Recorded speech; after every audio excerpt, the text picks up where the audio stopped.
Ignition sequence has started.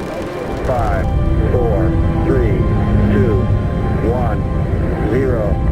We have commit and we have liftoff at 2:13. I'm a child of the Apollo era. I watched the moon landings in the early mornings, way back in 1969 as a teenager, and that really captured my imagination. That's one small step for man, one giant leap for mankind. I was inspired by the dream of the 60s, really, which is we could go into space and explore new worlds, etc. Never thought I'd end up working in space, though. That's something you don't think about when you're a child. I guess you're about the only person around that doesn't have TV coverage of the scene. That's all right, I don't mind a bit. The Surrey Space Centre was born out of my interest in space and wanting to be part of the whole sort of space activity.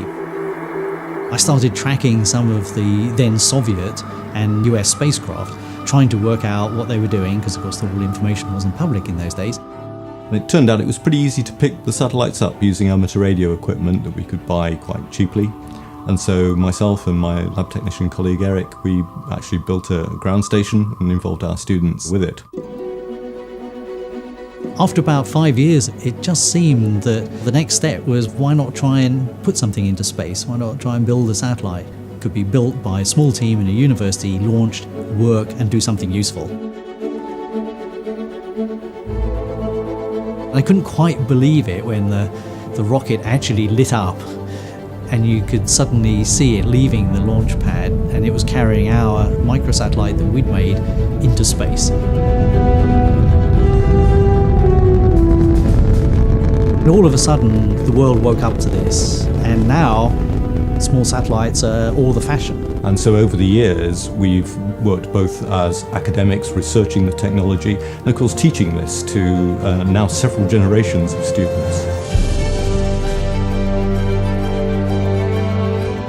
At the Surrey Space Centre, we have a team of about 90 researchers who are working in many different aspects of spaceflight, from how spacecraft move to the individual systems on board, particularly in the fields of remote sensing, communications, disaster monitoring. This research then feeds directly into our spin-out company, which then exploits that research and enables their customers to achieve an awful lot at really quite low cost compared to traditional space missions.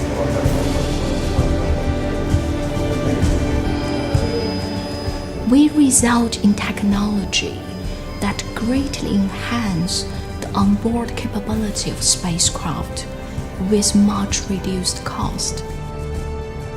This will help the UK to take leadership in developing low-cost space missions involving nanosatellites and micro-rovers.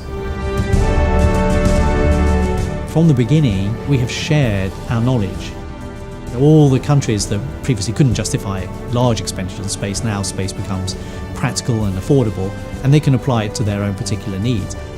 And those relationships have, in many cases, have lasted decades. We continue to do more projects together and grow together. Start, 2, 1, booster ignition, and liftoff. It's one thing to build and launch satellites, which give us a lot of excitement and a lot of satisfaction. But winning the Queen's Anniversary Prize was something a bit different, because we were being recognised for a contribution at a national level, and that gave us the confidence to go even further. It's a sort of mark of quality that's been given to the university and to the Space Centre in particular, and that with our overseas partners, it gives them reassurance that what we're doing is nationally recognised. At the beginning, I would never dreamt that we would be where we are today. Roughly 600 people in SSTL building 20-some satellites, 100 people in the Space Centre looking over the horizon at new and exciting activities, and seeing the excitement on their faces and working with them is actually, I think, the thing that gives them the most satisfaction of all. SSTL has now become the world leader in small satellites. It's a great success story. They really do matter in a host of different ways.